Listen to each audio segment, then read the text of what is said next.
DJ Anubis. And DJ Neko. Here with you on the Metal Time Radio podcast. We have special guest, the Great Grey Funk from Austria. Hello. Hey, Thank up? you for the invitation. Thank you very much. Yeah, no problem. Yeah. I'm always on the search for new music and stuff. So Cool. So glad to meet you all and get to talk to you a little bit about your debut record. I've noticed when we played the intro, did it catch you off guard? yeah. We're not audio experts, unfortunately. Well, thank you for taking the time to talk with us here today. I appreciate it very much. Cool. Yeah. No problem. Thank you.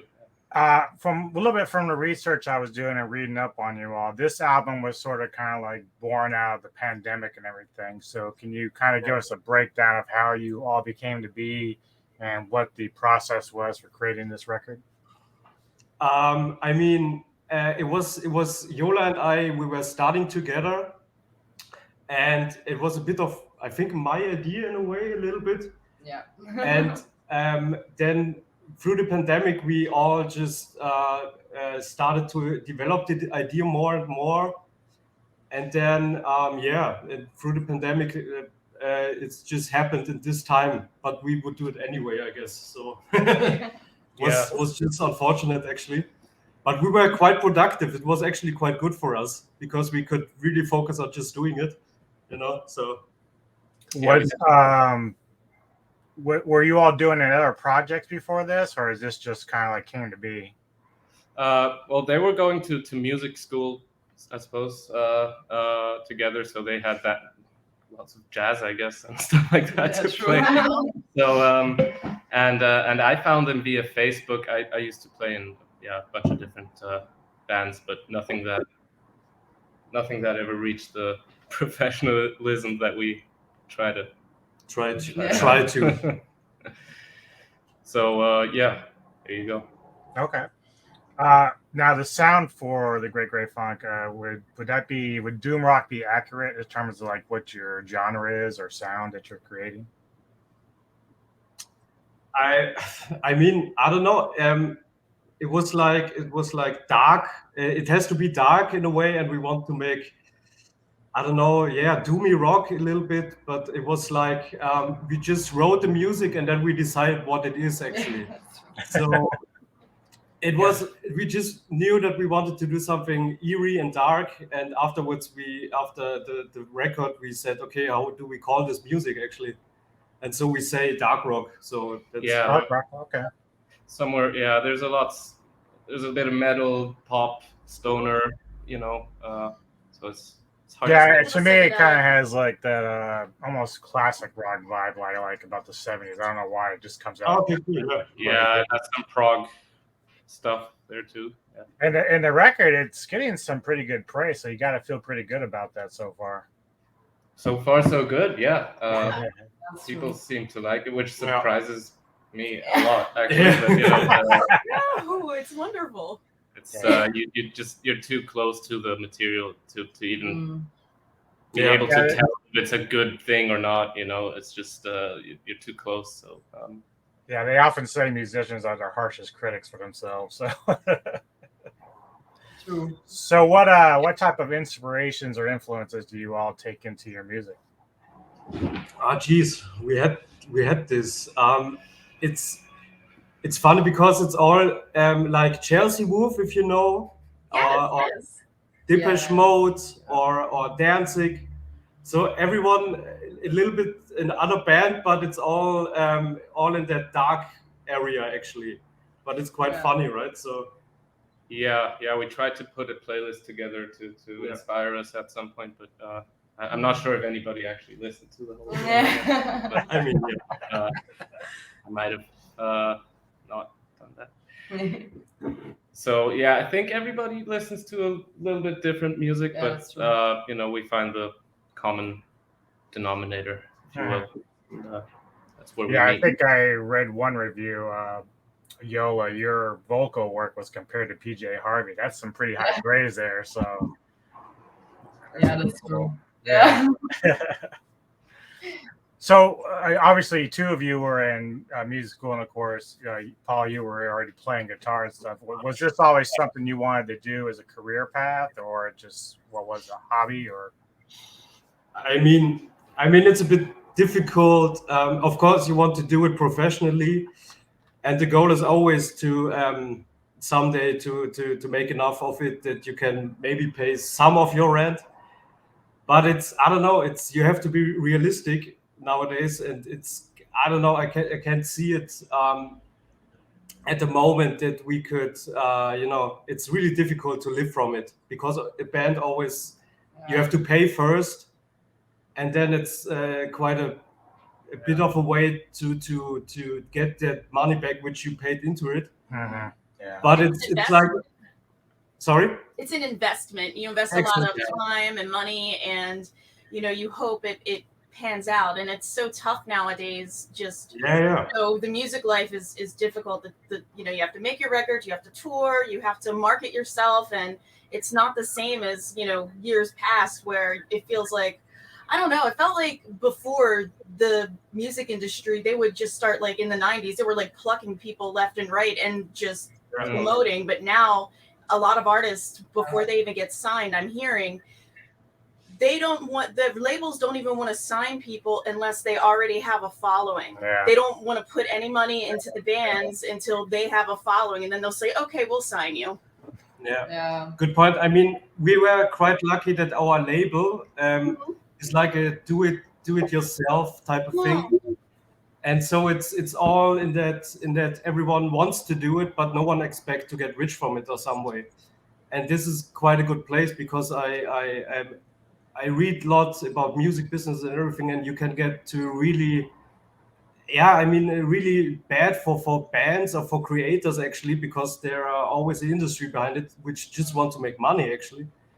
And we are kind of in an environment where we can, just be creative, and everyone likes to do it, but no one expects something from it. So that's quite a good place at the moment. And you have control over your creativity. Exactly. It's all yours. Nobody owns it but you.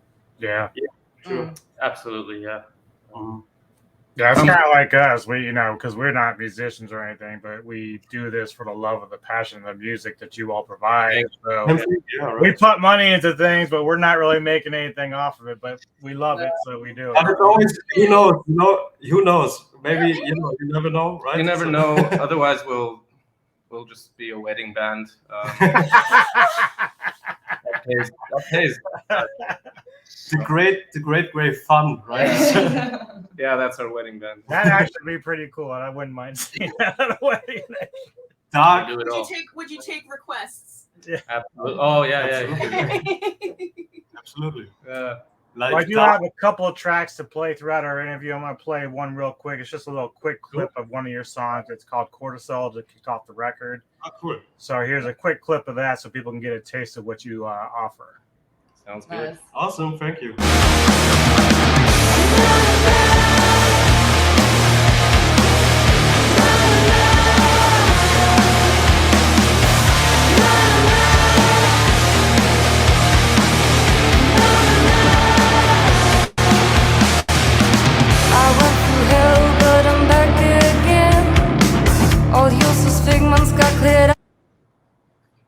Yeah, that's Cortisol kicking off. So what is that song about? Sorry? What is the song about that you wrote there? Cortisol. I mean, it's a little bit about feelings of anxious and not sure about yourself, but try to get through it and get on with your life and everything, not stopping it. That those feelings are not stopping you in a way. So yeah, it's kind of written in retrospect, no? Yeah, of course.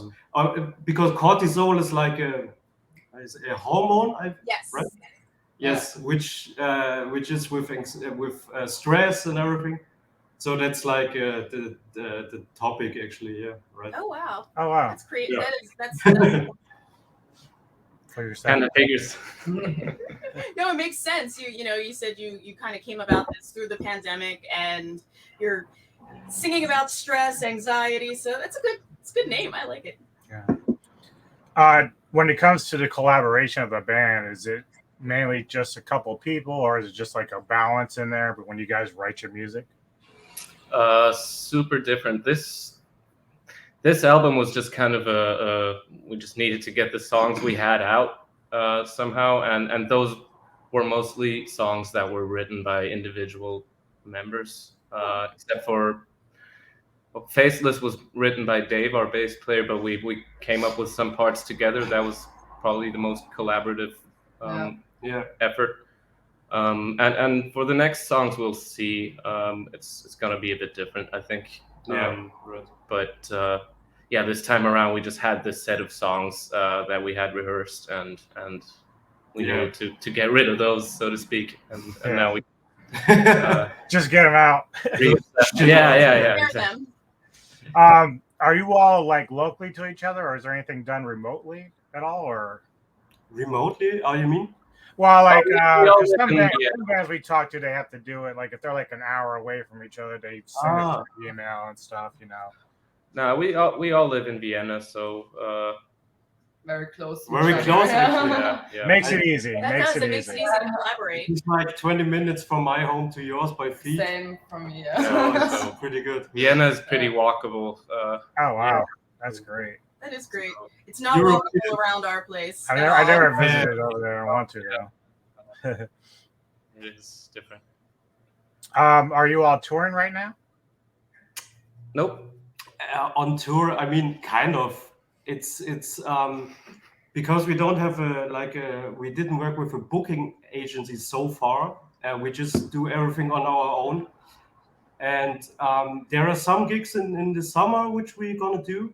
But I don't know, maybe for autumn we try to do, and others on the other side, everyone in the band works a day job, so you just got the weekends at the moment. So that's I don't know, tour. It takes a lot of planning ahead, and due to the fact that we released the album in May, we were a bit late to just because it's hard to get good gigs without something out there.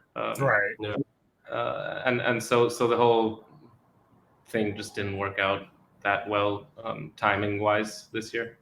Yeah. But hopefully next year. We'll get started now for next year. Yeah. We're on it right now. So. But we do have a few gigs around Austria. That's good. That's good. Yeah, I've seen occasionally when I go into a venue for a concert, like some bands they'll be playing a set, but they won't have any material to sell. So it's kind of weird.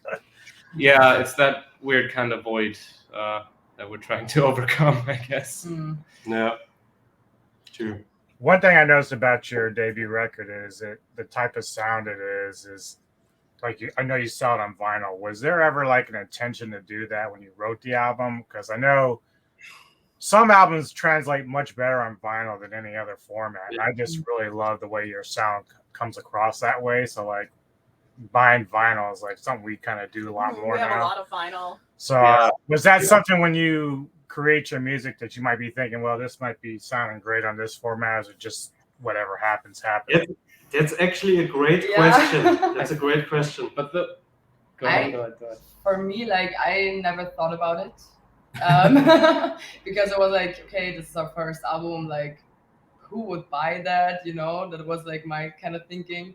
But then it came with the label that they said they want to make vinyl and CD, and we were like, okay, that's great, why not?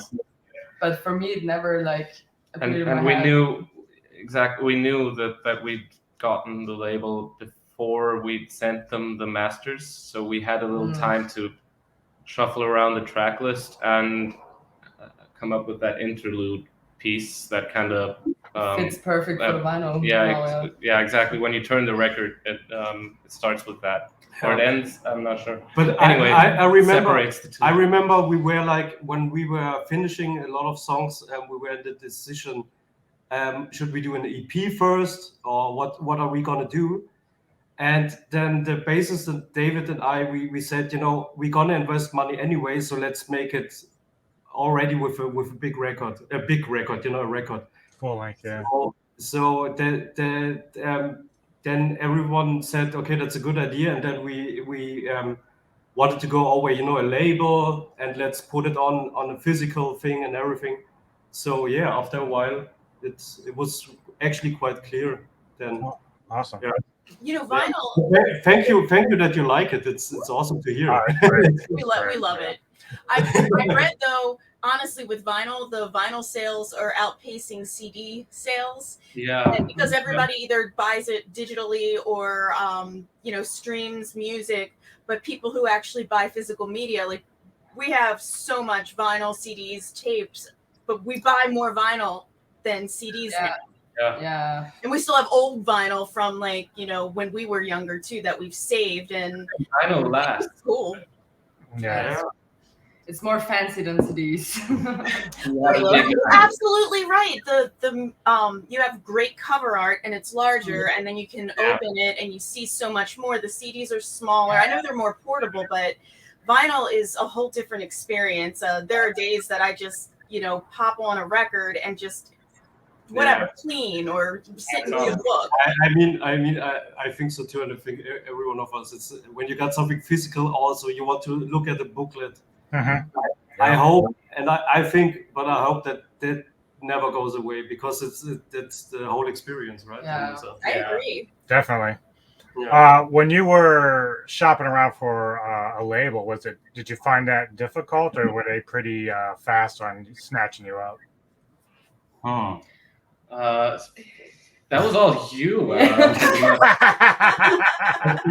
This guy, he did most of the stuff with it. Him and Patsy, who you've been emailing. You putting them to work. No, actually, me and the bassist David again. We just said, okay, we got a list of a few records labels which we think are cool, and we just wrote them, And the Stone Free Records which we are on is actually the only one which answered, but they said we really like it and we want to do, and then of course, why not, But we wrote to Germany, to I don't know, Italy, I think. Yeah, but it was hard because there was no music out yet, so that's very hard to find a label then. We did have the demos. Yeah, that's true, but that's sometimes not enough, Oh yeah. It's like we were saying earlier, I've talked to other musicians and they say, when we were searching for a label, we would get rejected because they want everything. They don't want to do any work. They just want to sign you, but then you have to do all the work yourself. You have to promote yourself. You have to already have a following, and then the labels aren't the ones who are doing that. They'll just take your money. Yeah, they'll just, I guess that's kind of how it is with us, minus that they wanted us to have a following that much. Like they took a bit of a gamble on. I mean, they don't. That's great. You guys are amazing. I would be, if I were you, I would be absolutely just proud of what you've done. It's an awesome record. Cool. Oh, awesome. Thank you so much. Yeah. Oh my God. I feel the same way.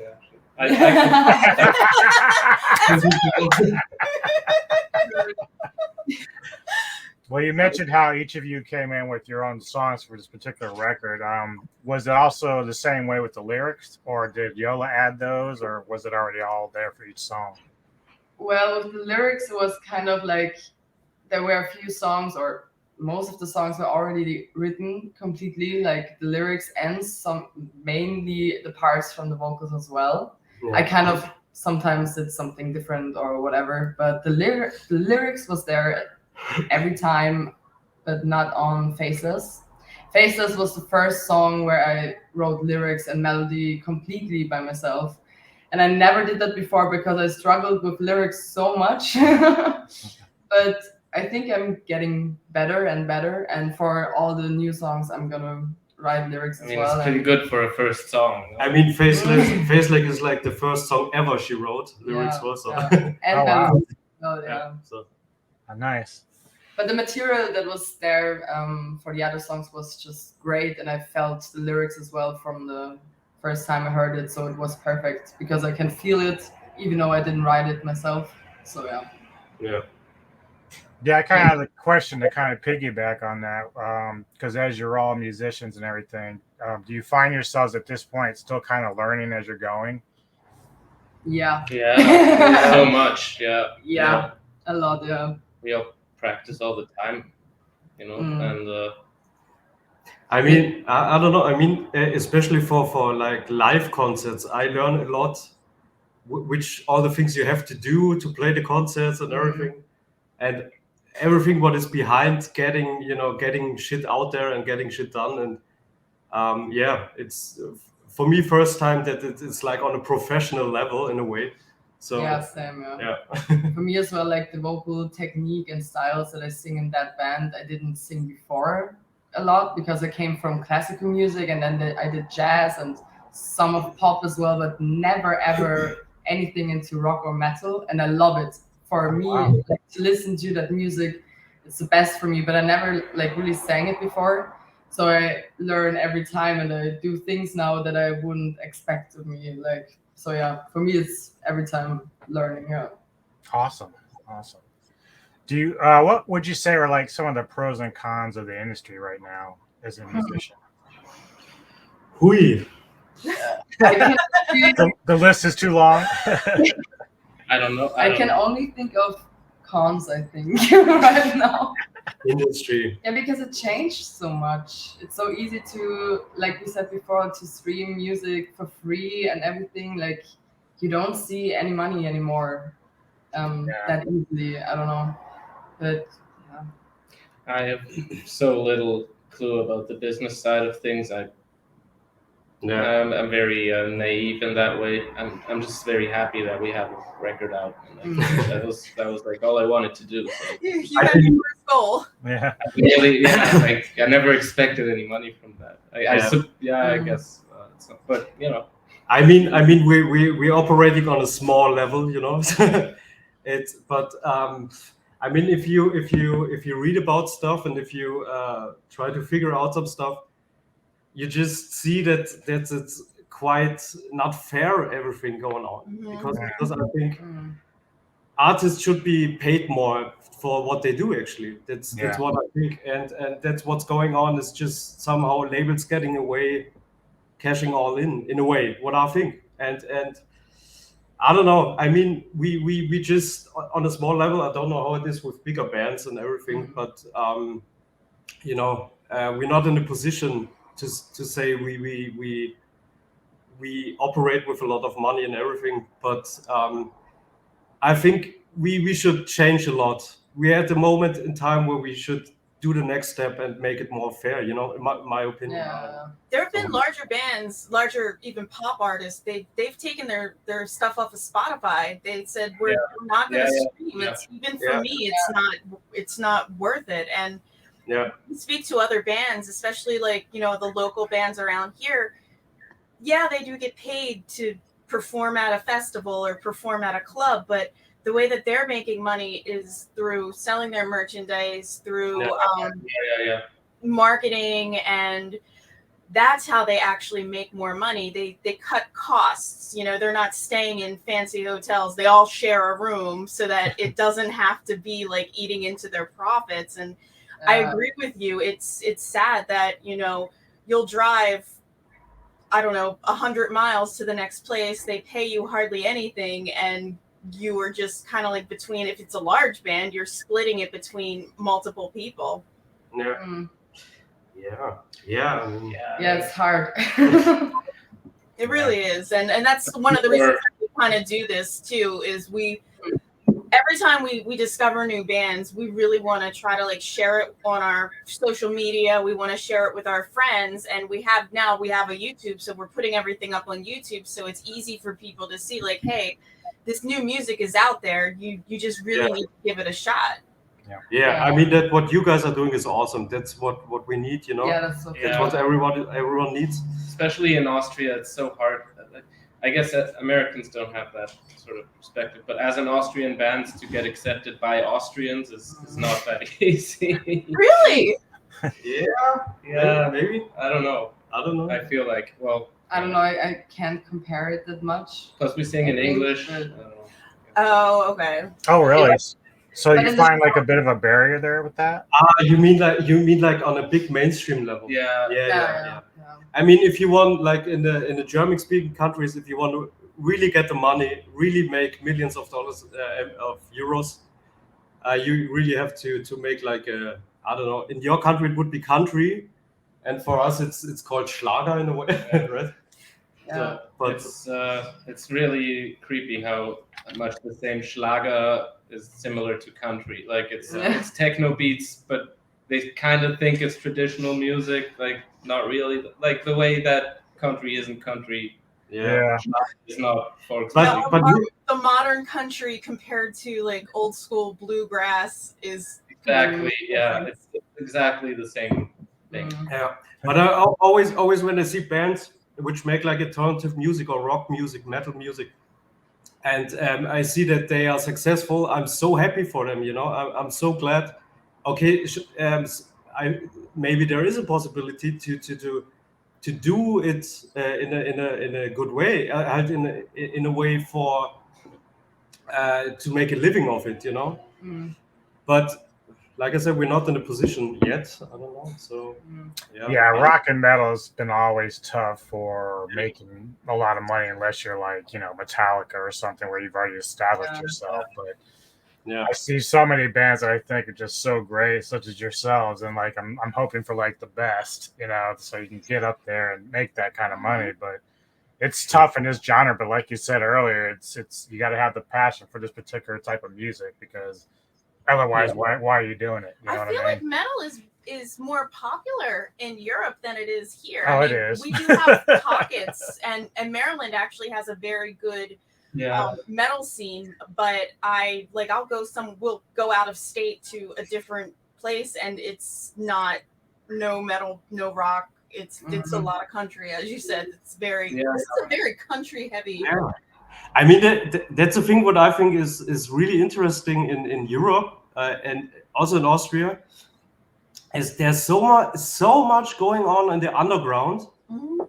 It's amazing, you know, all the creativity, all the fabulous music, and everyone is just but not getting what they actually deserve, right? So in Austria, you have like. You can cut 5 bands maybe which can make a living of it, but there's so much going on, and that's always strange to me, you know. It's I mean, it's hard to compare to because Europe is fairly small compared to the States, right? I mean, Austria alone has 9 million people. That's like Baltimore probably. I don't know, but sometimes it feels like we have 20 million just in Miller. Yeah, very congested where we live. Lots of people. It's really funny because you were saying Austria is so nicely walkable. You would think because there are so many people here, there would be more. It would be easier to walk or more public transportation, and there's not at all. Like we have to drive everywhere. Yeah. Oh wow. Pretty bulky buildings too. Mm-hmm. Yeah. It's crazy. But really cool question what you asked. Really appreciate it. That's awesome topics which I try to be. Now for myself, like this doing what I do now kind of helped me a little bit with my shyness and stage fright. Do you all ever face that while performing? Shyness and stage fright? Yeah, I have a lot of that actually. I don't know. You guys are always really cool, I think. I'm very happy on stage. I don't know why, but it just works. I don't know. Yeah, you can see it with Paul. The minute he walks on stage, he just gets, head banging. A different person. I'm not the same. I'm not really the same person. I don't know. That's really awesome. Yeah, I have my problems with that. Really? Yeah, I don't know. I mean, for me, I'm always like an hour before. I'm really nervous and everything. And then like the second song in the set, then I'm getting cool, in a way. So, but I need a beer before and during. I always think if I was ever on stage, I think I'd be like trying to hide behind Paul or something. And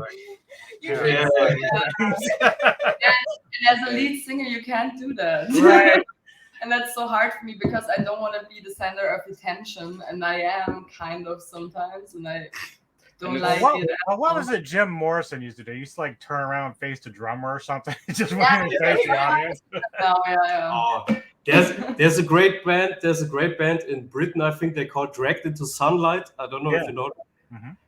They got the thing that they're just turning back to the audience the whole set. That's cool. And they're playing the dirtiest death metal you can hear. And the whole set, like 1 hour, just the back of, turning the back to the. And I said, actually, I want to do that also. What's his name? Mitch Hedberg. I don't know if you guys like stand-up comedy, but that guy was very shy, and he always had his back turned on the crowd, and he said some very funny stuff. No kidding.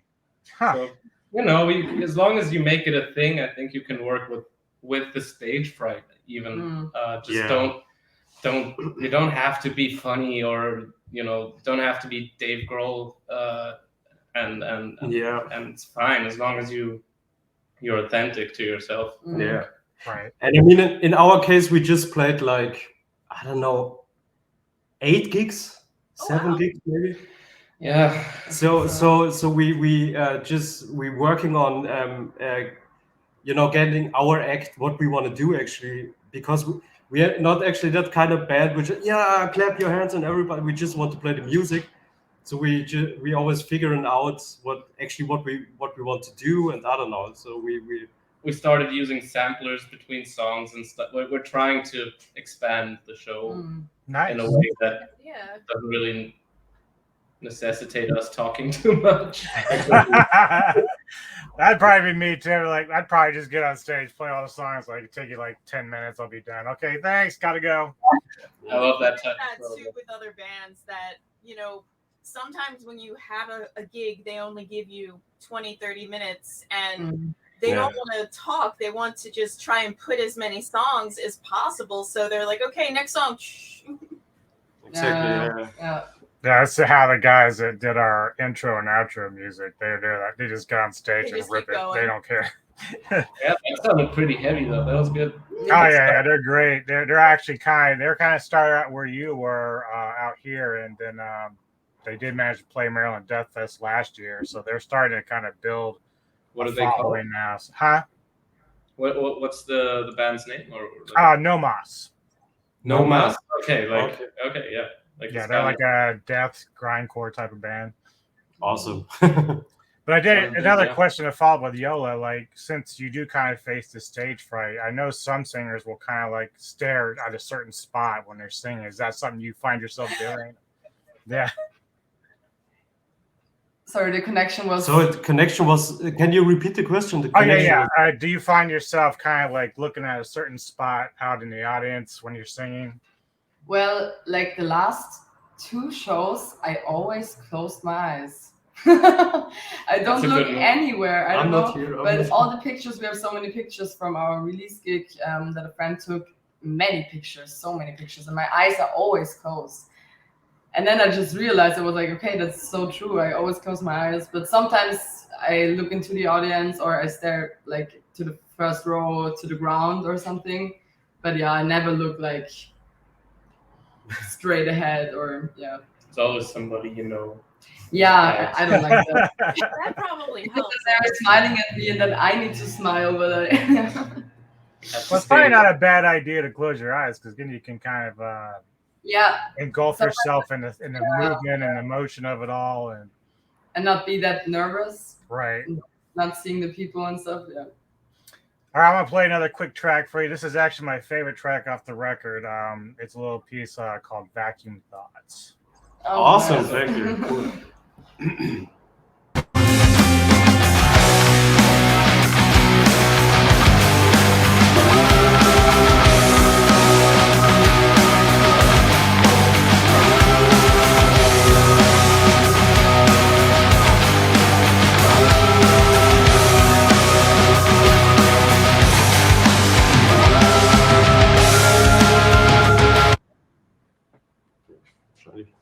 And look at that, Paul ran. He couldn't stand it. Yeah, Paul ran, but he's back again. He's like, I need another drink. Sorry.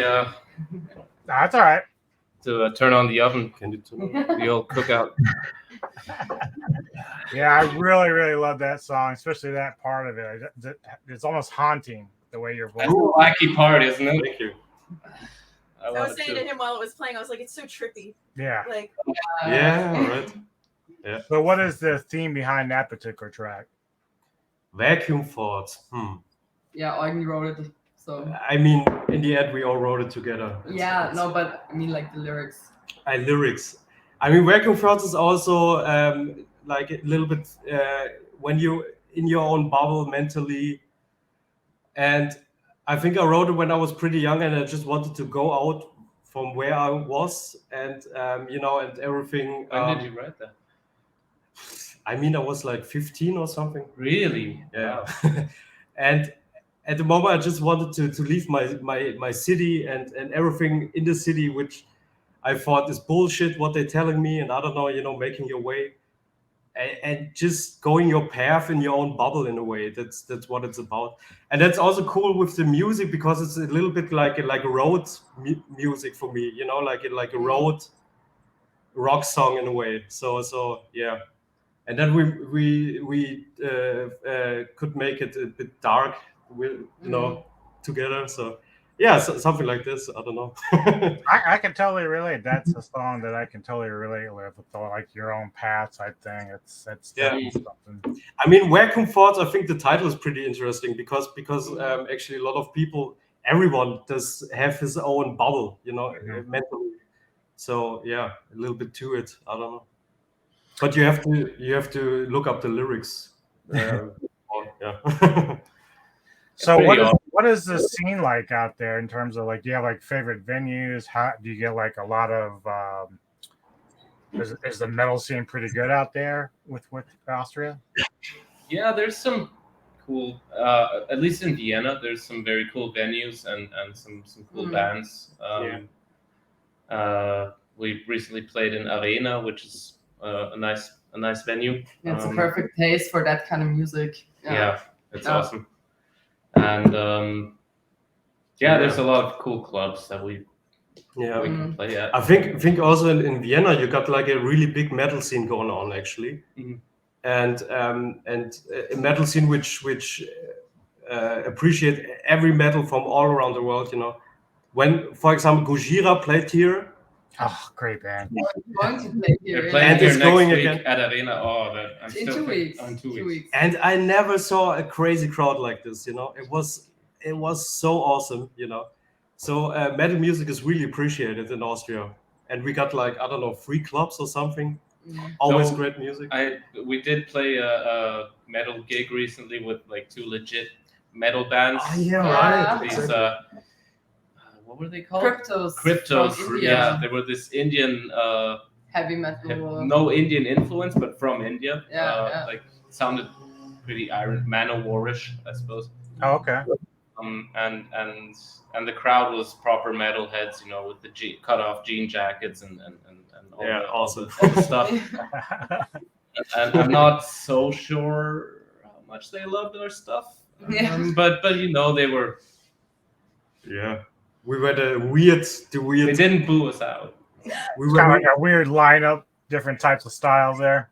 Yeah. We didn't like really fit in, I think. Yeah, I know. I mean, we're not a good support for a thrash metal band, I guess. But yeah, those were always tough. I remember back in 1990, I went to the Clash of the Titans, and you had Slayer, Megadeth, Anthrax, and then the opener was Alice in Chains, and those guys took so much. Man, it was so crazy. But I gave a lot of props to him because Lane Staley, like, they were throwing shit at him. He was like singing and dodging. He's having a ball, just telling them to fuck off. It was exactly the same. It was like Alice in Chains opening for a Slayer. Like, just nobody gave a shit. Like with 10 people. Nah, there was more than that. But it was for us. It was gig number 8, right? So yeah. Well, at least you're getting your name out there. At least you're saying, "Hey, we're out there. You can pay attention to us now." Yeah, pretty good. Yeah, that's real. And we'll see the next. Do you find that there's, like, with your personal lives with families and stuff, do you have like a balance issue there with the career, or is it okay? Well, we don't have kids or anything. So Neither do we. We don't have children either. No time for that shit. Yeah. I have to take care of my brother's dog once a week. That's honestly enough to be. That's like a kid sometimes. So yeah. A kid that just stays dumb. So. That's all the family you can take, right? But I think it's so different for everyone. I don't know, because I'm kind of not doing so much right now. Just got fired, and I'm giving some vocal lessons, but right now I'm still searching for another job, so I have so much time right now, kind of. Yeah. But yeah, everybody is working different things, so and different.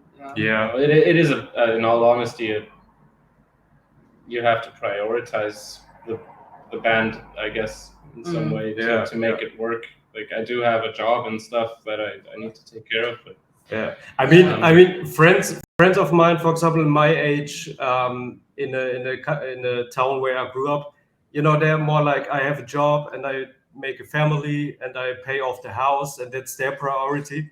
And I think for us, it's different. It's just we want to make music, and that's somehow we fill our time at the moment. So I don't know. We're not thinking about it actually. Like, I don't know, family plans. Hear it.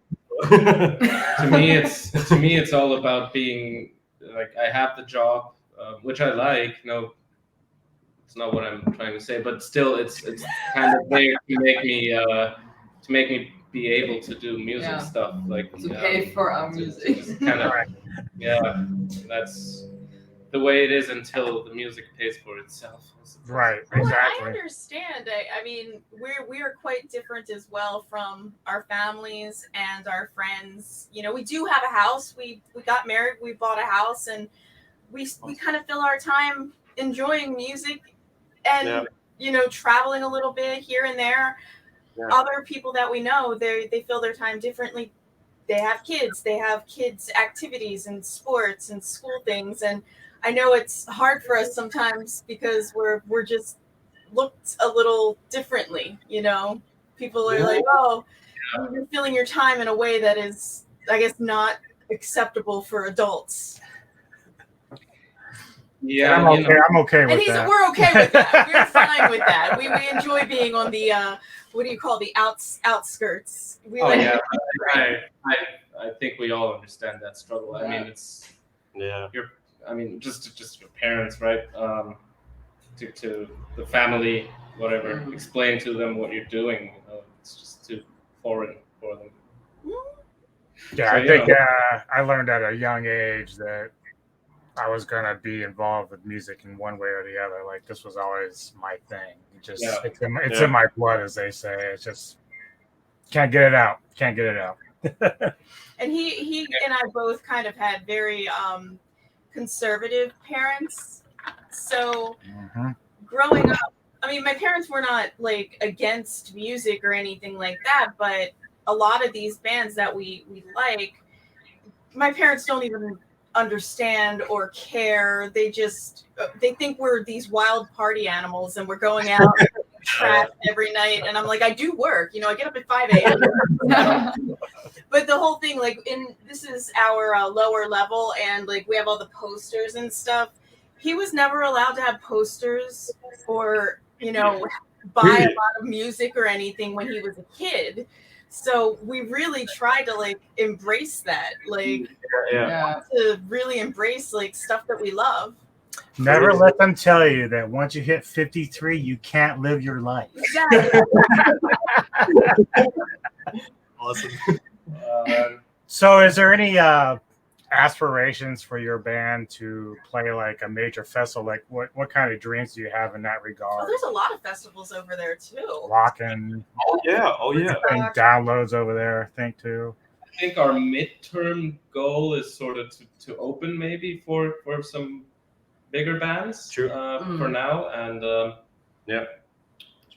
festival thing, it's a whole different issue, I think, but that's like my next goal, I suppose, is like maybe having some good opening gigs around Vienna.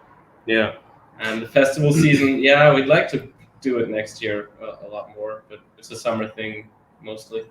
So but of course the goal is to get best shows which you can get actually, and we always behind that, and we're always trying. And this summer, like Paul said, the issue, we released it in May, so we were just too late for this summer. but we're trying to fill the summer with festival gigs and everything, and we're always trying to get good gigs, you know.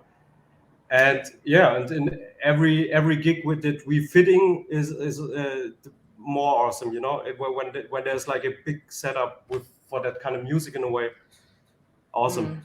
So otherwise, Coachella, isn't that in your area? No. In California. That's in California. And South by Southwest is New Mexico or Arizona? South by Southwest. That's another one that's a big like. I think that's Arizona. Cool. Yeah, that would be the Coachella and South by Southwest festivals would love your music. Yeah. Absolutely love it. Let's see. Let's try. Yeah, I don't think we can put you on the Maryland Death Fest here. That's a bit much. You might enjoy it personally, but as far as the band, like, I'm not sure how well received it. Yeah, but the cool thing in Europe is that big cities are not that far away from like, you can drive 4 hours with the car and you're in the next country in the main city and everything. So that's quite cool. Yeah. And Vienna also is like a good center to start, actually, because you can get to Germany quite easy and I don't know, Prague. Yeah, I think everything in Europe is kind of close together. I wish that's kind of how it was with us. Yes. Like driving state to state's a tedious task. So what is the so large? It takes Texas and California. We were visiting his family, and they're very close to Texas. So we asked a friend of ours, "Hey, we know you live in Texas. Maybe we'll stop by." And he said, "Oh no, you're on the other side of Texas. It'll take 18 hours to get to my house." Texas is the size of Europe. Crazy. Oh yeah, it's big. Yeah. Oh my God. Wow. So what is the next step for you all? Is it just going to continue to push this record and get out on the touring circuit, or are you writing new music for the next record? What are you doing? All of those things, and all of those things. Yeah. We have so many songs ready to go. Yeah, we already played on the release show. We played 3 new songs as well, and we're always writing or working on new stuff. Awesome. We have so many things on the list, I think, that we didn't even play yet. But some really cool stuff, a lot of weird time measures and a little bit more metally, but some other stuff also more poppy. It's gonna be good. Yeah. Yeah. I really like a little bit of avant-garde prog in there, maybe. Yeah. Definitely. I think so, and also a little bit of classic rock somehow for me. Yeah. Keep saying that. I'm not so sure. I mean, for me. Keep saying it. He's running off the rails here. Well, that's all I have for you. Is there any last words you'd like to share with the people who are watching this? Last word, is it over already? Almost. Yeah. It was a very nice talk. Yeah. Thanks for inviting us. How can people find you? How can they find your music and stuff? Oh yeah. Best way, we got a homepage. It's really easy. It's thegreatgreyfunk.com, and there's everything you need actually. Yeah. But you can find us on Facebook, Instagram, of course. All streaming services. Streaming service. Bandcamp is a good way to support us. When you want to buy stuff, go on Bandcamp. As well, if you want to buy a vinyl or a CD and you want it signed, or signed, you can write that down at Bandcamp as well, that you want it signed, and then we're gonna sign it for you, or a T-shirt even, or whatever. Yes. Somehow get in touch with us. Yeah. Also, I get a lot of good sign stuff from you. Awesome. I'm gonna do that. Put that on Bandcamp. Please sign. Please sign all. We are really because we are 5 people. It's we on it 24/7. Yeah. There's another guitarist, Patrick. He's I don't know. He's the guy you've actually been emailing with. Yeah. Okay. He's more the guy who I guess he doesn't want to do interviews. I don't know what it is, but he's stage fright. He doesn't want to talk. He's just all right, just throw this to you guys to handle. He's the strong, silent type. Yeah. But everyone who's interested, we're really thankful. It's really cool to get support and everything. And for you, thank you for the opportunity, for the invitation and everything. Awesome. And the feedback as well. Really cool. This has been very nice. Yeah. Thank you very much. Yes. You all just hold on. I'm going to talk to you after we stopped recording and everything. But for everyone else, please go check this band out. They're awesome. Check out the music, stream it, And we'll put the buy link it, in the description so that you give can them get lots to of them. money, buy their merch, and hit this like button on our YouTube channel and subscribe, please. And we'll see you all. Thank you again for joining us. I appreciate it very much. So hold on, and we'll close this baby out.